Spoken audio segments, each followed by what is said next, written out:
الحمد لله نحمده ونستعينه ونستغفره ونعوذ بالله من شرور أنفسنا ومن سيئات أعمالنا من يهده الله فلا مضل له ومن يضلل فلا هادي له من يهد الله فهو المهتد ومن يضلل فلن تجد له وليا مرشدا وأشهد أن لا إله إلا الله شهادة تكون للنجاة وسيلة ولرفع الدرجة كفيلا وأشهد أن محمدا عبده ورسوله الذي أرسله بالهدى ودين الحق ليظهره على الدين كله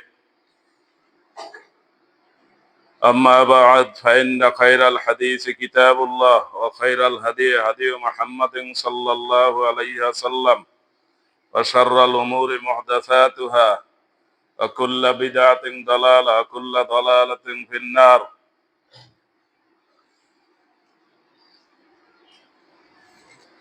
أيها الحاضرون المستمعون الكرام هذا يوم الجمعة سيد الأيام في الأسبوع قال رسول الله صلى الله عليه وسلم إن من أفضل أيامكم يوم الجمعة فيه خلق آدم وفيه قبض وفيه النفخ وفيه الصعقة فأكثروا علي من الصلاة في ذلك اليوم فإن صلاتكم تعرض علينا قيل يا رسول الله صلى الله عليه وسلم كيف تعرض صلاتنا عليك وقد علمت قيل قد بليت قال إن الله حرم على الأرض أجساد الأنبياء وقد جاء في الحديث الشريف عن أبي هريرة رضي الله تعالى عنه أنه قال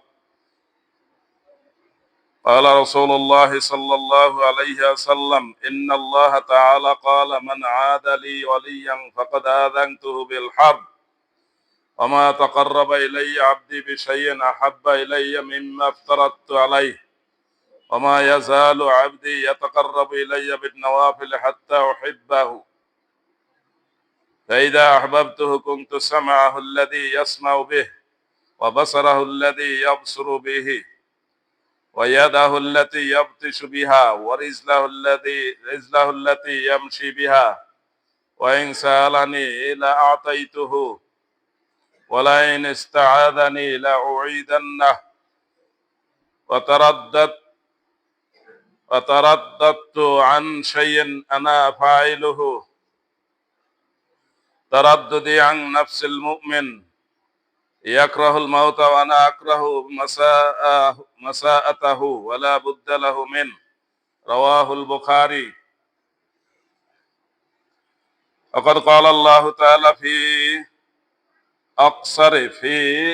قصر سورة العصر والعصر إن الإنسان لفي خسر إلا الذين آمنوا وعملوا الصالحات وتواصوا بالحق وتواصوا بالصبر وعن حفصة رضي الله تعالى عنها أم المؤمنين قالت أربع لم يكن يدعهن النبي صلى الله عليه وسلم صيام يوم عاشوراء والعشر وثلاثة أيام من كل شهر وركعتان قبل الفجر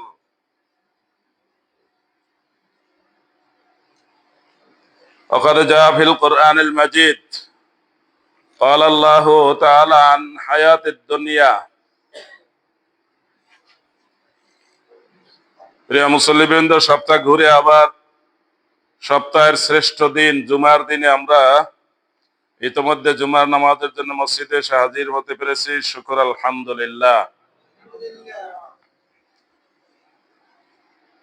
ইতিমধ্যে আমাদের শীতের আমেজ শুরু হয়ে গেছে শীতকাল গ্রীষ্মকাল সম্পর্কেও কোরআন মাজিদে বলা আছে হাদিস শরীফেও বলা আছে ছোট একটি সূরা 4 আয়াত আমাদের দেশের অধিকাংশ মুসলমান যারা নামাজ পড়েন তারা জানেন 106 নম্বর সূরা কুরাইশ, জানেন তো সবাই। ছোটবেলায় আগে মক্তব ছিল, যেখানেই লেখাপড়া করতো, কিন্তু সকালের মক্তব পড়া লাগতো সবাই। মক্তব সব বিদায় হয়ে গেছে, এখন পরে প্রাইভেটলি। টাকা পয়সা ভালো হয়েছে এই জন্য সবাই নিজের ছেলে মেয়েদেরকে ঘরে ঘরে পড়ায়। আসলে পড়া হয় না, পড়া হয় না, কারণ সে তো একা একা পড়ে, আর যে পড়ায় সেও একা একা পড়ায়। খবরে প্রকাশ সে ভালো পড়ায়, আর ছাত্রও ভালো পড়ে, পরে আর একজন যখন আসে তখন দেখা যায় কিছুই হয় নাই, নাকি? একজনে যখন পড়ায়, সে ভালো পড়ায়, ছাত্রও বলে হ্যাঁ স্যার খুব ভালো পড়ায়। আর ঢাকা শহরে তো সব স্যার, হুজুরও স্যার, স্যারও স্যার, সবাই ভালো পড়ায়। কিন্তু যখন পরিবর্তন হয়ে আবার আর একজন আসে, তখন আইসা বলে যে কিছুই হয় না এতদিন। তাহলে ভালো পড়াইছে না? ভালো পড়া হয়েছে? একা একা পড়া কোনোদিনই ভালো হবে না। প্রবাদ বাক্যে বলে একে গুণ গুণ দুইয়ে পাঠ। একাধিক হইলে প্রতিযোগিতা হবে, তার নিজের মধ্যেও একটা চেতনা জাগবে যে আমি তার চাইতে ভালো, আমাকে ভালো করতে হবে, আমি পিছনে পড়লাম কেন? এটা তো আমাদের দেশে প্রচলিত কথাই আছে। তুই পড়া কোথায়? অমুক জায়গায়। রোল কত? রোল 1। ছাত্র কয়জন? ছাত্র কয়জন? একজন। জানা আছে না আমাদের? এই একা একা পড়া, প্রাইভেট পড়া, ঘরে ঘরে পড়া, এগুলো আমাদেরকে ধ্বংস করে দিচ্ছে। পড়াশোনার জন্য বের হতে হবে, পড়াশোনার জন্য বের হতেই হবে। কোরআন মাজিদে আল্লাহ বলছেন বের হতেই হবে। ফালাউলা নাফারা মিন কুল্লি ফিরকা। উচ্চ শিক্ষার জন্য প্রত্যেক বংশ থেকে, প্রত্যেক এলাকা থেকে কিছু লোক থাকতে হবে, উচ্চ শিক্ষা অর্জন করতে হবে। সব ধরনের উচ্চ শিক্ষা লাগবে। আমরা ছোটবেলা থেকে শুনে আসছি তলাবুল ইলমে ফারিদা আলা কুল্লি মুসলিম। কোরআন হাদিসের জ্ঞান অর্জন করা সকলের জন্য ফরজ। এখন আমরা জ্ঞানটাকে একটু বড় করে এখন দেখছি না, সব জ্ঞান অর্জন করা ফরজ, সকলের জন্য না, কিন্তু মিনিমাম জ্ঞান অর্জন করা, দুনিয়া আখেরাত সব ধরনের মিনিমাম জ্ঞান অর্জন করা সবার জন্য ফরজ। আপনি যদি উত্তর দক্ষিণ না চিনেন, আপনার জায়গা জমি বুঝে খাইতে না পারেন, আপনার নিজের মান সম্মান না বোঝেন, হালাল হারাম না চিনেন, তাহলে এগুলা লাগবে না সবার? অতএব মিনিমাম যা না হইলেই নয়, ততটুকু শিখতেই হবে। আর উচ্চ শিক্ষা কিছু লোকের জন্য খরচ, যেমন ঈমান আমলের বিষয়, ইবাদতের বিষয় উচ্চ শিক্ষা গ্রহণ করার জন্য কিছু লোক লাগবে। তাহলে গভীর জ্ঞানের বিষয় সবাই বলতে পারবে না। আবার বিমানের পাইলটও লাগবে। বিমানের পাইলট যদি কেউ না হয় তাহলে বিমান চলবে? গাড়ির ড্রাইভারও লাগবে, সিএনজির ড্রাইভারও লাগবে, সিএনজির মেশিন সারার জন্য মেকানিকও লাগবে। তাহলে ওই জ্ঞান অর্জন করা কি কিছু মানুষের জন্য খরচ। ওইটা না হলে চলবে সমাজ? চলবে না। এই জন্য এই হাদিস এখন একটু বড় করে বলতে হবে, তলাবুল ইলমে ফারিদাতুন আলা কুল্লি মুসলিম। জ্ঞান অর্জন করা সকল মুসলমানের জন্য ফরজ, যেটা না হইলে না, এটা সবার জন্য। উত্তর দক্ষিণ চেনার জন্য জ্ঞান অর্জন করতে হবে, কাগজপত্র বোঝার জন্য, জায়গা জমি বোঝার জন্য, নিজের অধিকার বোঝার জন্য, রাষ্ট্রের নিয়ম শৃঙ্খলা মেনে চলার জন্য। রাস্তার ডান পাশে আসবে না, মাঝখান দিয়ে আসবে না, বাম পাশে আসবে, এই জ্ঞান অর্জন করা মানুষের জন্য ফরজ। নাহলে বিশৃঙ্খলা হবে, বিশৃঙ্খলা করা যাবে না। ওয়াল ফিতনাতু আশাদ্দু মিনাল কাতল ওয়াল ফিতনাতু আকবারু মিনাল কাতল। দাঙ্গা হাঙ্গামা এগুলা হত্যার চাইতেও জঘন্য। তো দাঙ্গা হাঙ্গামা কিভাবে হবে? আপনি যখন রাস্তা ক্রস করবেন আন্দাজে আপনার গায়ে গাড়ি উঠিয়ে দিবে, এরপর সবাই আইসা পাইকারি মার শুরু করবে, কারে দিয়ে কারে মারবে, এরপর লাগবে নিজেরা নিজেরা। কি দিয়ে লাগলো? লাগলো কি নিয়া? এই যে আপনি অনৈতিক ভাবে রাস্তা ক্রস করতে গেছেন, গাড়ির তলে পড়ছেন, এরপর একটা গন্ডগোল লেগে গেছে। আপনাকে জ্ঞান অর্জন করতে হবে। বিশেষ করে আমাদের সাথে যারা আছে, এটা তাদের যতই হুশ করুক তারপরে মানুষের ভুল হয়। মহিলারা কি করে, বাচ্চা একটা হাতে লইছে, একটা কোলে লইছে, আর একটা দিছে সাইডে, এখন ওইটা রাস্তা ক্রস করে গেছে, যেই অর্ধেক গেছে মায় দিছে ডাক, এখন আবার ও কি করবে? ব্যাক করবে, এখন তো গাড়ির তলেই পড়বে। আর মাও দৌড় দিয়ে দেখা যায় গাড়ি আসছে, আবার উনি আবার ব্যাক করছে। আরে ক্রস করে গেলে তো গাড়িটা বুঝতো যে আপনি একদিকে আছেন, ব্যাক করলেই তো সমস্যা হয়ে যায় নাকি? এই যে কাণ্ড জ্ঞান, এই কাণ্ড জ্ঞান থাকতে হবে। কাণ্ড জ্ঞান মানে কি? নিজের চলাচলের জ্ঞান, নিজের ডান বাম বুঝতে হবে। তো এই যে জ্ঞান, জ্ঞান অর্জন করার জন্য কোরআন মাজিদে বলা হয় সেটা ফরজ। উচ্চ জ্ঞান অর্জন করা কিছু মানুষের জন্য ফরজ, সব বিষয়ে। ডাক্তার যিনি হবেন আধা ডাক্তার হওয়া যাবে না। আধা ডাক্তার হইলে আমাদের দেশে যেভাবে ঔষধ বেচবেন, চিকিৎসা সব করতে থাকবেন, গ্রামের ডাক্তার আছে একেবারে হালকা অসুস্থতা বোধ করতেছে, এই ঔষধও দেয়, আর একেবারে মুমূর্ষু রোগী তারা বলে দেখো দাঁড়া আমি একটা ঔষধ দিয়ে দিই, হসপিটালে যাওয়ার আগ পর্যন্ত এটা চলুক। তাহলে উনি কি ছোটখাটো ডাক্তার? বিশাল ডাক্তার। মুমূর্ষু হসপিটালে যাচ্ছে, বড় হসপিটালে, তাও পথে একটা দিয়ে দিচ্ছে। এটা আমাদের দেশে ইজি, অন্য দেশে কিন্তু এইভাবে না। তো কোরআন মাজিদে তো বলা হয়েছে উচ্চ জ্ঞান অর্জন করা, সাধারণ জ্ঞান অর্জন করা সব ধরনের মাপকাঠি দিয়ে বলা হয়েছে বেকাদ্রের দরোরা, প্রয়োজন মতো জ্ঞান অর্জন করা ফরজ। আবার হাদিস শরীফ ও রাসূলুল্লাহ সাল্লাল্লাহু আলাইহি ওয়াসাল্লাম জ্ঞান অর্জনের জন্য অনেক উৎসাহিত করেছেন। যে হাদিস আগেই বললাম, তলাবুল ইলমি ফারিদাতুন আলা কুল্লি মুসলিম, সকল মুসলমানের জ্ঞান অর্জন করা ফরজ। তার মিনিমাম জ্ঞান অর্জন করা, যেটা না হইলে সে চলতে পারবে না, সেটা তার অর্জন করা ফরজ। আপনার হজ ফরজ হয় না, আপনি হজের ফরজ, ওয়াজিব, সুন্নাত, মুস্তাহাব সব মুখস্থ করার আপনার কোনো দরকার নেই। কিন্তু হজে যখন যাবেন, এখন আমাদের দেশে হজে যাওয়ার জন্য 1 বছর আগে রেজিস্ট্রেশন করতে হয়। 1 বছর আগে থেকে পড়াশোনা শুরু করবেন, ভালো করে পড়বেন, বুঝবেন, তারপর রওনা করবেন, হজে যান আর উমরায় যান। না বুঝে আপনি ওখানে যাচ্ছেন। আর আমাদের দেশের এজেন্সি গুলো তো মাশাআল্লাহ ভালো খেদমতি করে। কোনো মতো যদি আপনি বলতে পারেন আপনি হজে যাবেন, একেবারে বাসায় এসে আপনাকে কোলে করে উঠে নিয়ে যাবেন। আমি তো কিছু জানি না। আরে কি করেন, আপনার হাত ধরিয়া ধরাইয়া আমি সব করাই দেবো।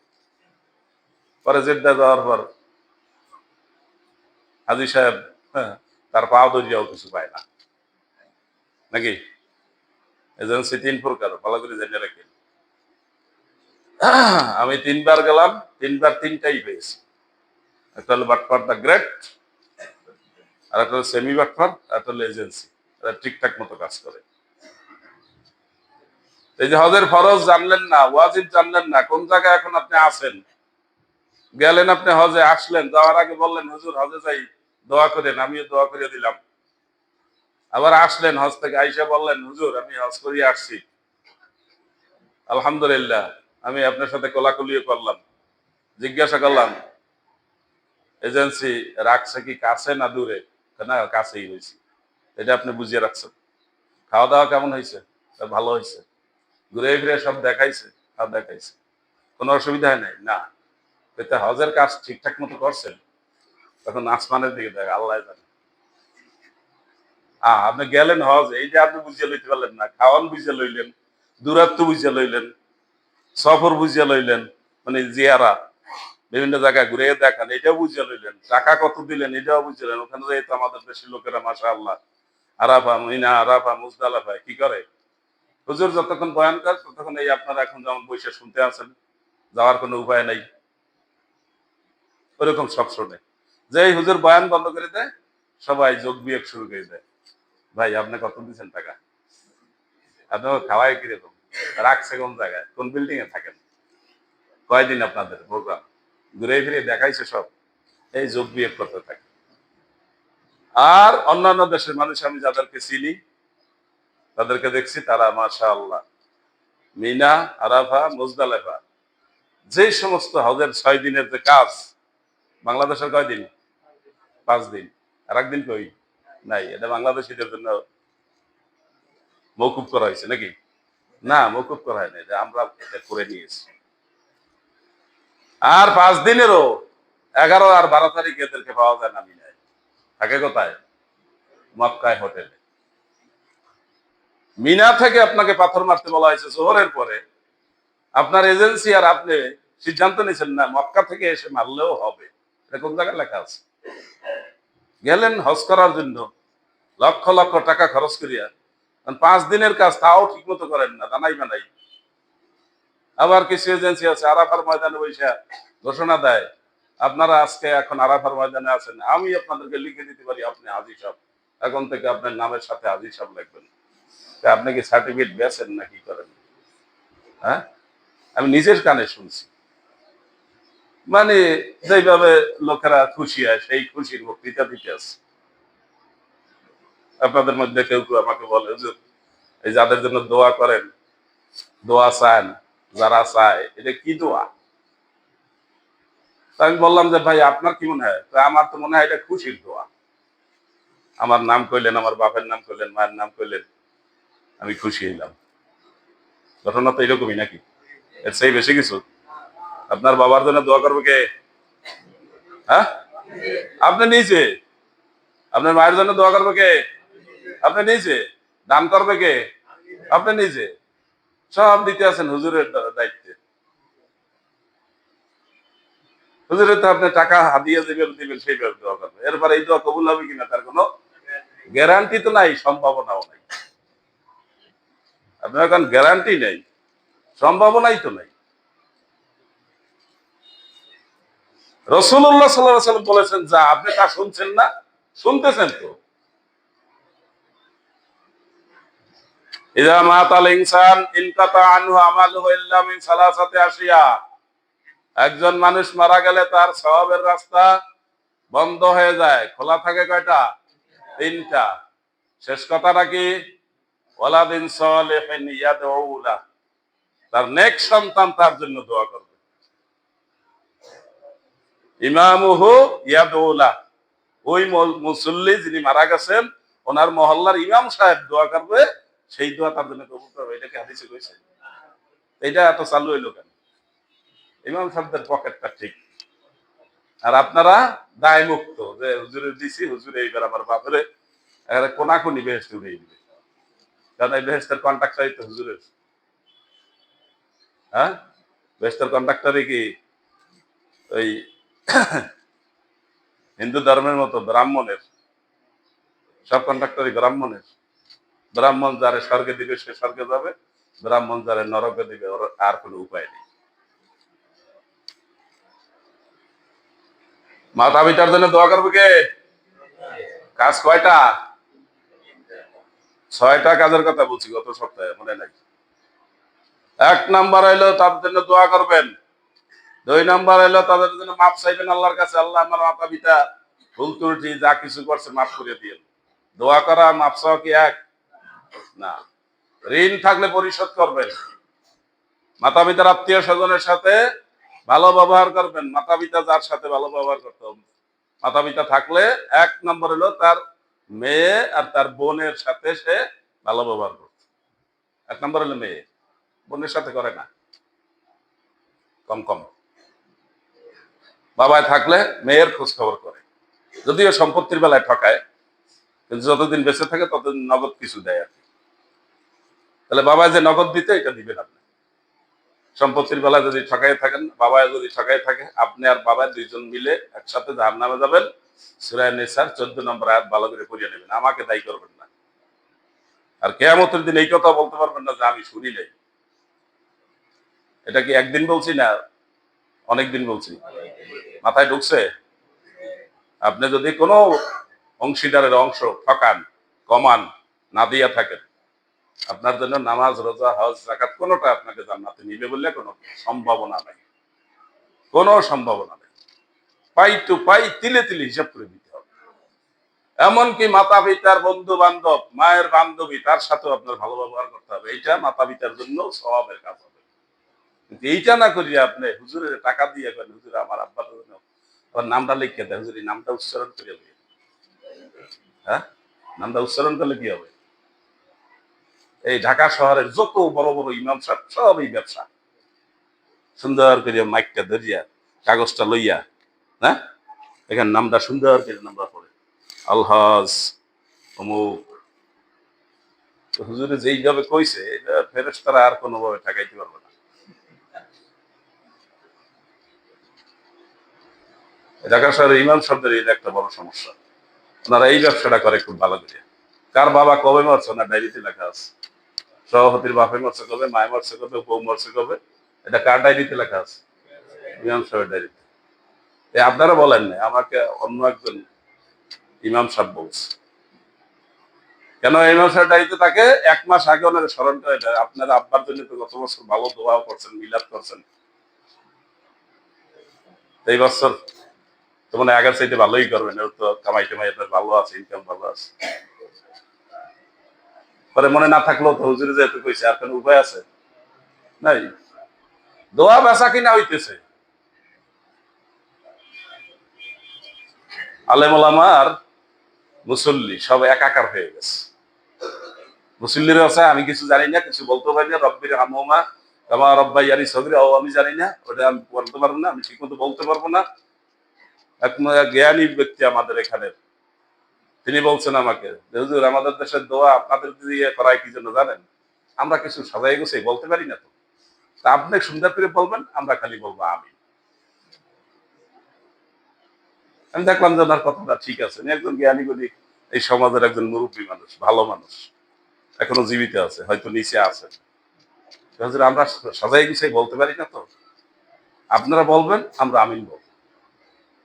আপনারা আমি বলবেন, বাংলা বলবেন, সুন্দর করে বলবেন, কারণ প্র্যাকটিস তো আপনাদের। আমরা শেষে দোয়া করতে যাইয়া দোয়া চাইছে একজনের বাপের জন্য, কইয়া লাইছে তার উল্টার বাপের জন্য, আছে না? কি ইউটিউবে দেখেন না? যারা ইউটিউব দেখেন তারা জানেন দোয়া চাইছে কার জন্য? এক প্রধানমন্ত্রীর বাপের জন্য, দোয়া করছে আর এক প্রধানমন্ত্রীর বাপের জন্য, হয়ে গেছে উল্টা। পরে চাকরি যায়।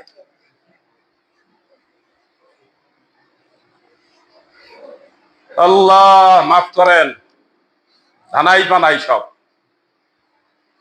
নিজের ইবাদত নিজেকে বুঝে নিতে হবে। আপনি 2 রাকাত নামাজ পড়তেছেন, আপনার সূরা কেরাত, দোয়া, কালাম, ওঠা বসা, এগুলো আপনাকে বুঝে নিতে হবে। কারণ আপনি ফরজ পড়লেন ইমাম সাহেবের পিছনে, কিন্তু ফরজের মধ্যে দোয়া কালাম কি ইমাম সাহেব একা পড়বে? আল্লাহু আকবার আপনি বলবেন না, ইমাম সাহেব বলার পরে বলবেন, সাথে সাথে বলেন। সাথে সাথে বললে আপনার নামাজ বাতিল হবে। ইমাম সাহেব বলা শেষ হইলে শুরু করবেন। ইমাম সাহেব দাঁড়ানো থেকে যখন সেজদা যাবে, তখন আপনি সেজদার দিকে রওনা করবেন। প্রত্যেকটা পরে পরে সালাম, ইমাম সাহেব 2 দিকে শেষ হইলে তখন শুরু করবেন। আর এটা প্র্যাকটিস শিখবেন কোথা থেকে? মক্কা মদিনা থেকে, মদিনা আর ইসলাম থেকে শিখবেন। ওখানে যাই ইউটিউবে দেখবেন, ইমাম সাহেব সালাম ফিরা 2 দিকে শেষ করে, এরপর মুকাব্বির শুরু করে, আসসালামু আলাইকুম ওয়া রাহমাতুল্লাহ। আর আমাদের দেশে আমি কোন জায়গায় এটা দেখি নাই যে ইমাম সাহেব শেষ করার পরে মুকাব্বির হইলে সে শুরু করে। সবাই ইমাম সাহেবের সাথে সাথে শুরু করে। এদের নামাজ, অধিকাংশের নামাজ বাতিল, বিনা শর্তে। একদম সব ওলামায়ে কেরাম এক, যে শুরু আর শেষ যদি আপনি ইমামের আগে করেন, শুরু কি আল্লাহু আকবার, আর শেষ কি আসসালামু আলাইকুম ওয়া রাহমাতুল্লাহ, এই 2 জায়গায় যদি আপনি আগে ওঠেন, তাহলে আপনার নামাজ হয় নাই। আর আগে ওঠা কি সহজ না কঠিন? ইমাম সাহেব বলেন কি আল্লাহু আকবার, লম্বা করে আওয়াজ করে, আর আপনারা বলবেন কি আল্লাহু আকবার। ইমাম সাহেব বলবেন কি আসসালামু আলাইকুম ওয়া রাহমাতুল্লাহ, যদিও এটা সুন্নাত না, টান দেওয়া সুন্নাত না, বলতে হবে কি আসসালামু আলাইকুম ওয়া রাহমাতুল্লাহ। আসসালামু আলাইকুম ওয়া রাহমাতুল্লাহ। আমাদের দেশে যেটা টানে লম্বা, এটা সুন্নাত না, এটা অনুসরণ করা যাবে না। এইভাবে যারা টানে এটা সুন্নাতের খেলাফ কাজ করে। সুতরাং আওয়াজ দিয়ে বলতে গেলে ইমাম সাহেবের চাইতে আপনারটা আগে হয়ে যাবে। এই জন্য দুই জায়গায় সাবধান, কোন জায়গায় আগে করা যাবে না। রুকু করা যাবে না আগে, তাকবীরে তাহরিমে আগে না, সেজদা আগে না, সেজদা থেকে উঠা যাবে না। রুকু থেকে ওঠার বেলায় যদি আপনি একটু চেষ্টা করেন, তাহলে হাদিসে কি বলা হয়েছে? আল্লাহ তার চেহারাটাকে গাধার মতো করে দিতে পারেন। ইমামের আগে রুকু থেকে ওঠার জন্য একটু দাবাদাবি করছে, যেমনি উঠে যায়, আর পারতেছে না, জেগে যাচ্ছে, উঠে যাচ্ছে, স্প্রিং করে। বুঝতেছেন আমার কথা? বুঝতেছেন? খালি নামাজ পড়লে হবে না তো, নামাজ কোন জায়গা দিয়ে নষ্ট হয়ে গেছে আপনি খেয়াল করেন নাই। সুতরাং যেটা বলছিলাম, শীতকাল আসছে, সূরা কুরাইশ, কুরাইশদেরকে আল্লাহ তাআলা বলছেন লিইলাফি কুরাইশ। কুরাইশদের যেহেতু একটা অভ্যাস রয়েছে, রিহলাতাশ শিতাই ওয়াস সাইফ, তারা শীতকাল এবং গ্রীষ্মকালে দুইটা ব্যবসায়িক সফর করে। শীতকালে করে দক্ষিণে ইয়ামানের দিকে, আর গ্রীষ্মকালে করে, গরমকালে করে উত্তরে সিরিয়ার দিকে। এবং কুরাইশ বংশের লোক হওয়ার কারণে যেখানেই তারা ব্যবসায় যায় সেখানেই লোকেরা তাদেরকে চিনে, তাদেরকে সম্মান করে, তাদেরকে নিরাপত্তা দেয় এবং তাদের মালগুলো ওরা বেশি বেশি কিনে। কি জন্য? যে মক্কার কাবা ঘরের দায়িত্বশীল, কাবা ঘরের দেখাশোনা করে, কাবা ঘরের রক্ষণাবেক্ষণ দেখাশোনার লোক, কাবা ঘরের কমিটির লোক। এজন্য লোকেরা তাদেরকে সম্মান করে, তাদেরকে নিরাপত্তা দেয়, তাদের ব্যবসায় সহযোগিতা করে। তাহলে এটা যদি আপনি সুবিধা পান কার কারণে? কাবা ঘরের কারণে, কাবা ঘরের কমিটির সদস্য হওয়ার কারণে। আল্লাহর পর দায়িত্ব বলছেন ফালিয়াবুদু রাব্ব হাযাল বাইত। তাহলে এই ঘরের মালিকের ইবাদত তোমাদের করা দরকার, যেহেতু এই মালিকের, এই ঘরের ওসিলা দিয়ে তোমাদের সুবিধা। তা শীতকালীন সুবিধা, গ্রীষ্মকালীন সুবিধা। আমাদের শীতকালীন সুবিধা কি? শীতকাল দিন ছোট। রাসূলুল্লাহ সাল্লাল্লাহু আলাইহি ওয়াসাল্লাম বলেছেন শীতকাল আর শীতাও রবিউল মুমিন, শীতকাল মুমিনের জন্য বসন্তকাল। আমাদের দেশে বসন্তকাল বুঝেন তো? শীতও না, গরমও না, খুব সুন্দর একটা অবস্থা। এটাকে বলা হয় আরবিতে রবি। মুসলমানদের জন্য শীতকাল হচ্ছে বসন্তকাল, ইবাদতের বসন্ত, সওয়াবের বসন্ত। দিন ছোট হবে, রোজা রাখবে, রাত বড় হবে, জেগে তাহাজ্জুদ করবে। ফরজ নামাজের পরে সবচাইতে গুরুত্বপূর্ণ নামাজ কোনটা? তাহাজ্জুদ নামাজ। আফদালুস সালাতে বাদাল ফারিদাতে সালাতুল লাইল। রাত্রে নামাজ পড়বেন, আপনার ঘরের লোক আপনার সম্পর্কে জানে না যে আপনি জেগে নামাজ পড়তেছেন কিনা। একটা ডিম লাইট জ্বালানো থাকে, অথবা একটু সাইডে একটু আলো থাকবে, যাতে বোঝা যায় যে আপনি নামাজ পড়েন। আবার আপনার গায়ের উপরে যদি আবার একজন এসে নামাজ পড়ে, তাহলে তো মুশকিল। যাই হোক, কেউ জানে না আপনি নামাজ পড়েন। সেই নামাজটা রিয়া মুক্ত, মানুষকে দেখানোর জন্যও না, শুনানোর জন্যও না। সুতরাং এই নফল ইবাদতটা সবচেয়ে ভালো। আর আমাদের দেশের লোকেরা নফল পড়ার জন্য আসে মসজিদে, কোরআন হাদিসের কথা বোঝে না। ইমাম সাহেবরাও খালি দাওয়াত দেয়, সহবারাতে আইসেন। ইস, সহবারাতে আইসে মসজিদে এমন ভাবে বলছে, ইমাম সাহেব এখন ঢুকতে পারতেছে না। হুজুর আপনি তো সবসময় থাকেন, আজকে বাইরে থাকেন। আমরা দখল করে ফেলাইছি সব, চর দখলের মতো দখল করে ফেলাইছে। সারা বছর নামাজ নাই, সহবারাতে নামাজ পড়ার জন্য মসজিদ ভরিয়ে ফেলাইছে। দান বাক্সগুলো চালিয়ে দিন। শবে বরাত, লাইলাতুল কদর, যত নফল ইবাদত কোথায় করবেন? বাসায়। ফরজ নামাজের আগের সুন্নাত কোথায়? বাসায়। ফরজ নামাজের পরের সুন্নাত কোথায়? বাসায়। এটা হলো সুন্নাত। আমাদের দেশের লোকেরা না জেনে আরব দেশের লোকদের ওরা সুন্নাত পড়ে না। না, ওরা সুন্নাত সুন্নাত পদ্ধতিতে পড়ে, আর আমরা সুন্নাত সুন্নাতের উল্টা পদ্ধতিতে পড়ি। সুতরাং এই শীতকালে নফল রোজা রাখতে হবে। আর নফল রোজা কোনটা? রাসূলুল্লাহ সাল্লাল্লাহু আলাইহি ওয়াসাল্লাম যেই রোজা কোনো সময় ছাড়েন নাই, সফরেও ছাড়েন নাই, সব সময় করেছেন, এইটা কি নফলের মধ্যে পড়ে? রাসূলুল্লাহ সাল্লাল্লাহু আলাইহি ওয়াসাল্লামের অনুসরণ করতে হবে না?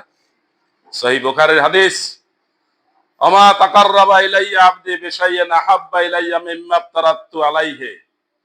সহিহ বুখারীর হাদিস, রাসূলুল্লাহ সাল্লাল্লাহু আলাইহি ওয়াসাল্লাম বলেছেন, আল্লাহ বলেছেন হাদিসে কুদসি, হাদিসে কুদসি যেটা আল্লাহ বলেছেন, আল্লাহর কথাটা রাসূলুল্লাহ সাল্লাল্লাহু আলাইহি ওয়াসাল্লাম তার ভাষায় তার মুখে বলেছেন। আল্লাহ বলছেন যে আমি যা ফরজ করেছি এই ফরজের মাধ্যমে বান্দা আমার কাছে পৌঁছবে, কিন্তু বান্দা আমার অতি নিকটে পৌঁছবে নফলের দ্বারা। ফরজ দ্বারা আল্লাহর নেক বান্দা হবেন আপনি, কিন্তু আল্লাহর নৈকট্য লাভ করবেন কাছে একদম। আপনি বলা মাত্র আপনার কথাটা আল্লাহ শুনবেন, সেইটা আপনার পৌঁছতে হলে কি লাগবে? নফল লাগবে। ফরজ যখন ঘাটতি হবে তখন কি দিয়ে মিটানো হবে? নফল দ্বারা। এই জন্য দেখেন প্রত্যেক নামাজের আগে পরে কিছু সুন্নাত আছে কিনা? ডেইলি কয় রাকাত? 12 রাকাত। ওকে, মনে নাই। ডেইলি কয় রাকাত সুন্নাত? 12 রাকাত। এই 12 রাকাত সুন্নাত যারা ঠিক মতো আমল করবে তাদেরকে বিরাট পুরস্কৃত করা হবে। জোহরে কয় রাকাত? 4 রাকাত। মাগরিবে 2 রাকাত। এশায় 2 রাকাত। ফজরে 2 রাকাত। কত হয়েছে? 12 হয় নাই? জোহরে 6। আমি আমার তো গোনা আগেরই আছে, আপনারা গুনি এখন ঠিক করতে পারেন নাই কেন? জোহরে 6 আর 3 ওয়াক্তে 6, কত হয়েছে? তাহলে হিসাব হয় না কেন? বলছি না ডেইলি কয় রাকাত? 12 রাকাত। তাহাজ্জুদ কয় রাকাত? 8 রাকাত। তাহাজ্জুদ কয় রাকাত? 8 রাকাত। এই যে শীতকাল আসছে, যাদের বয়স 40-50 হয়ে গেছে, ঠিক মতো এসার পরে গিয়া কোনো গন্ডগোল না করে ঘুমিয়ে পড়বেন, দেখবেন এমনিতেই আপনার 4টার কালে ঘুম ভাঙছে। আর ফজরের আজান দিবে তো 5টার পরে, এমনিতেই 1 ঘন্টা আগে ঘুম ভেঙে যাবে। ওই সময়টা আল্লাহর সাথে কানেকশনের সময়। রাসূলুল্লাহ সাল্লাল্লাহু আলাইহি ওয়াসাল্লামকে আল্লাহ এই কথা বলছেন। যখন দেখবেন ইসলামের দিকে মানুষ দলে দলে এসে গেছে, ইসলামের পূর্ণতা এসে গেছে, আপনার এখন দায়িত্ব কি? ফাসাব্বিহ বিহামদি রাব্বিকা ওয়াস্তাগফিরহু। আপনি আল্লাহর তাসবিহ বাড়িয়ে দিবেন, হামদ বাড়িয়ে দিবেন, আল্লাহর তাসবিহ পড়বেন, সুবহানাল্লাহ পড়বেন, আলহামদুলিল্লাহ পড়বেন, ইস্তেগফার করবেন, আল্লাহর কাছে ক্ষমা চাইবেন, আল্লাহ আমাকে মাফ করে দেন। রাসূলুল্লাহ সাল্লাল্লাহু আলাইহি ওয়াসাল্লাম আল্লাহ বলা ছাড়াই ডেইলি 100 বার 70 বার আল্লাহর কাছে মাফ চাইতেন। জিজ্ঞাসা করা হয়েছে, ইয়া রাসূলুল্লাহ আপনার তো আগে পরে সবই মাফ, আবার আপনি কেন চান? রাসূলুল্লাহ সাল্লাল্লাহু আলাইহি ওয়াসাল্লাম কত সুন্দর জবাব দিয়েছেন, আলাম আকুন আবদান শাকুরা। আল্লাহ যে আমাকে আগে মাফ করে দিয়েছেন সেই জন্যই তো আমার বেশি চাওয়া লাগে। আমাকে যেহেতু আগেই মাফ করে দিয়েছেন, এটা শুকরিয়া হিসাবে আমার বেশি চাওয়া দরকার, এই জন্য আমি চাই। আর আল্লাহর কাছে মাফ চাইলে কি অসুবিধা? আমাদের দেশের মানুষের ভাষাগুলা দেখা যায় বেশিরভাগই ভদ্রতার ভাষা থাকে না। আরব দেশে যাবেন, দেখবেন লোকেরা কথায় কথায় একটু সামান্য একটু কথা দিয়া, একটু আপনার কিছু একটা পড়ে গেছে উঠাই দিলেন অথবা উঠাই দেওয়ার চেষ্টা করলেন, সাথে সাথে বলবে শুকরান, আল্লাহ আপনাকে আপনাকে জাযা দান করেন, জাযাকাল্লাহ, আলহামদুলিল্লাহ, জাযাকাল্লাহ, হাইয়াকাল্লাহ, আল্লাহু ইবারিক। এই শব্দগুলো তারা অ্যাভেলেবল বলতেই থাকে। ইউরোপে যান যারা খ্রিস্টান, তারাও বলতে থাকে sorry, excuse me, thank you, বলতেই থাকে। কিন্তু আমাদের দেশে গাড়িতে উঠে একজনে 2 সিট লইয়ে বসে আছে, আর একজন এসে সালাম দিবে, বলবে ভাই বসতে পারি? জায়গাটা তো আপনার জন্যই, তারপরে উনি যেহেতু আগে এসে বসছে, উনি এক ধরনের মালিক, তাকে সালাম দিবেন, বলবেন ভাই বসতে পারি না, আপনার কেউ আছে? আর তারও দায়িত্ব, ভাই আসেন এখানে সিট খালি আছে। না, উনি 2 সিট লইয়ে এক সিটে বই ব্যাগ রাখে বসে আছে, দাঁড়াই রয়েছে। এই লোকটার একটু বলেও না, ভদ্রতা নাই। এই ভদ্রতা খ্রিস্টানের মধ্যেও আছে, আরব দেশেও আছে।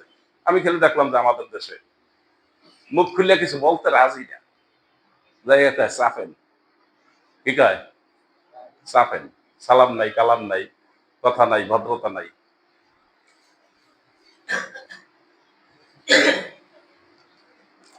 তো এইভাবে ইবাদত বাড়িয়ে দিতে হবে। আইয়ামে বীজের রোজা গতকালকে বলে দিয়েছিলাম, আর আমাদের এখানে তো কাগজ লাগানো আছে, আছে দেখছেন কেউ? যারা থাকেন তারা দেখেন, আর যারা থাকেন না কার সময় নেই। সময় হইবে আজরাইল আসলে পর সময় হবে। শুক্র শনি রবি 3 দিন আইয়ামে বীজের রোজা, এই আমল রাসূলুল্লাহ সাল্লাল্লাহু আলাইহি ওয়াসাল্লাম সবরেও ছাড়েন নাই। নীরবে নিবৃত্তে এই আমলগুলো থাকতে হবে। আমাদের দেশে সমস্যা হলো ইমাম সাহেবরাও থাকে না, বলেও না। আরে না থাকেন, আপনার বলার দায়িত্বে যেহেতু আছেন বলেন, যেহেতু থাকি না কেমনে কই। আবার আপনারা আবার চালু আছেন, রোজা তো রয়েছেন, আমি তো মোটামুটি দাফাদাবি করি, চাপাচাপি করি, অনেকে কষ্টও পান। আইসা আপনি তো চাপাচাপি করে আমাদেরকে রোজা রাখাইছেন। ওই মসজিদের ইমাম সাহেব এই আসরের সময় আইলাম, এই পান খাইতে আছে, ছাগল আর কি খায়।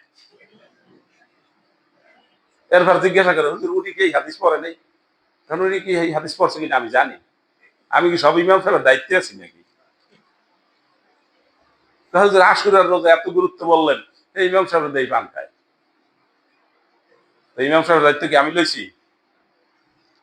আশুরার রোজা প্রত্যেক চাঁদের মাসে 3 রোজা, হজের মাসে কয় রোজা? 10 রোজা। আবার এটা বলার সময় ভুল বলে, আল্লাহ আশরু, আরবিতে আল্লাহ আশরু অর্থ কি? 10। আর তর্জমা করার সময় কয় 9টা রোজা। পরে আরো সুবিধা দিয়ে কয় 9 তারিখ একটা রাখলেও হয়। এটা আছে কোন জায়গায়? এই যে বাজে কথা, 9 তারিখ একটা রাখলে হয়, এটা হাদিসে বলছে?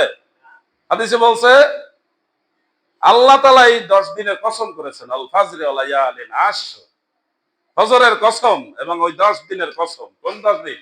হজের মাসের 1 তারিখ থেকে 10 তারিখ পর্যন্ত প্রত্যেকটা দিন ঈদের দিনের মতো, প্রত্যেকটা রাত্র লাইলাতুল কদরের মতো। হাদিস শরীফে এসেছে। এই 10 দিনের কথা আল্লাহ কোরআনে উল্লেখ করেছেন। 10টা রোজা থাকার কথা বলে দিবে, অর্থ তো বুঝেই নাই, বলছে 9টা, এরপর আবার 9 তারিখ থাকলেই হবে। আর ফজরের 2 রাকাত সুন্নাত।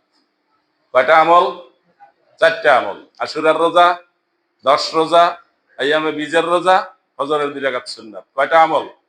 এই 4টা আমল রাসূলুল্লাহ সাল্লাল্লাহু আলাইহি ওয়াসাল্লাম সব সময় করেছেন। মাশাআল্লাহ, আমাদের দেশের লোকেরা ফজরেরটা ধরছে ভালো করে, এমন ধরা ধরছে যে ফজরের জামাত শুরু হয়ে গেছে, এখন সুন্নাত পড়ে।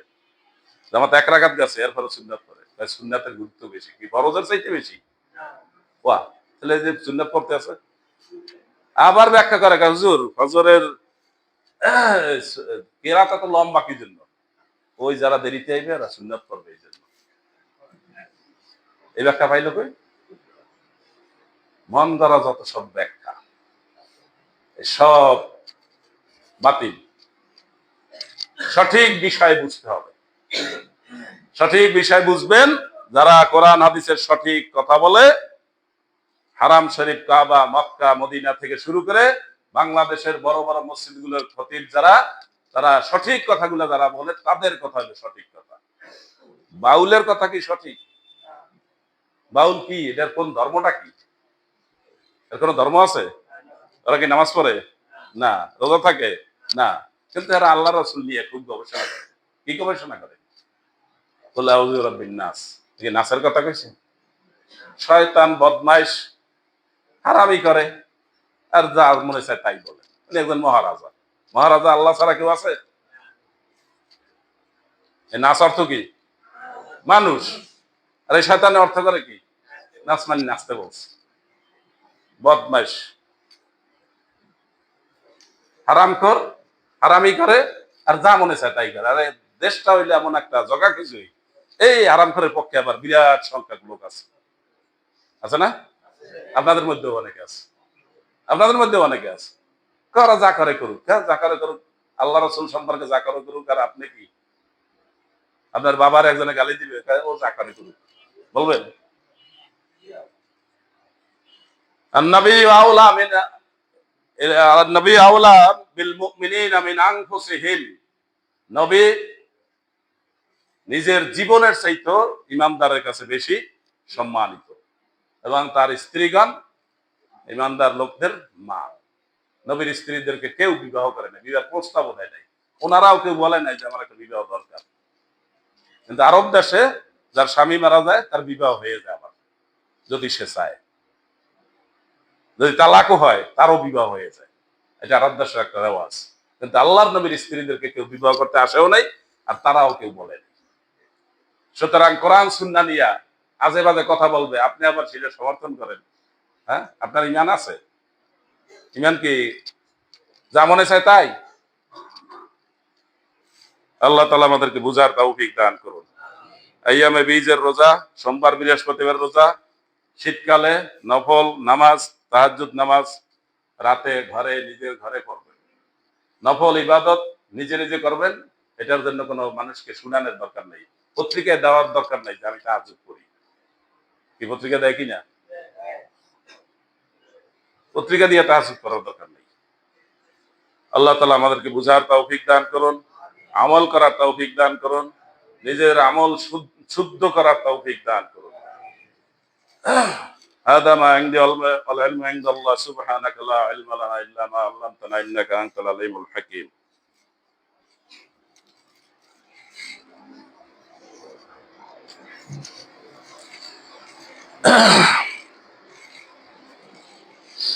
الحمد لله حمدا كثيرا سبحوه بكرة وأصيلا أشهد أن لا إله إلا الله وأشهد أن سيدنا محمدا عبده ورسوله.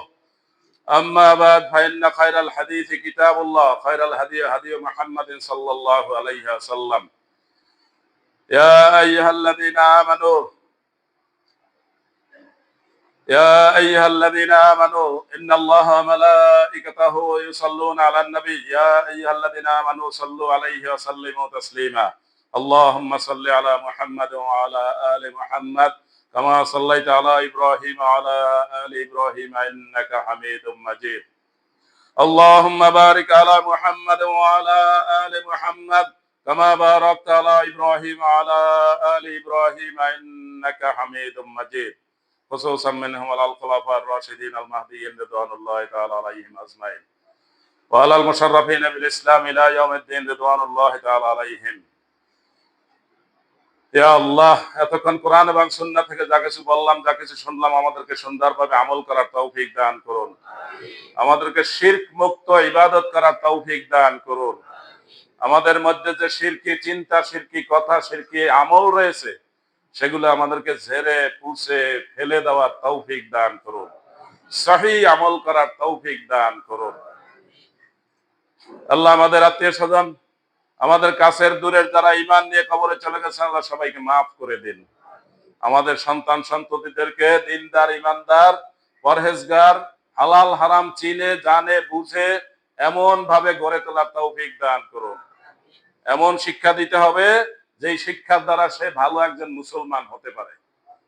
এইটার সাথে সাথে তার দুনিয়ার শিক্ষাও হয়ে যাবে। সেই শিক্ষা ব্যবস্থা আমাদের রয়েছে, দুনিয়াও দরকার, আখিরাতও দরকার। আল্লাহ আমাদেরকে শিখিয়েছেন, রব্বানা আতিনা ফিদ দুনিয়া হাসানাতাও ওয়া ফিল আখিরাতি হাসানা ওয়া কিনা আযাবান নার।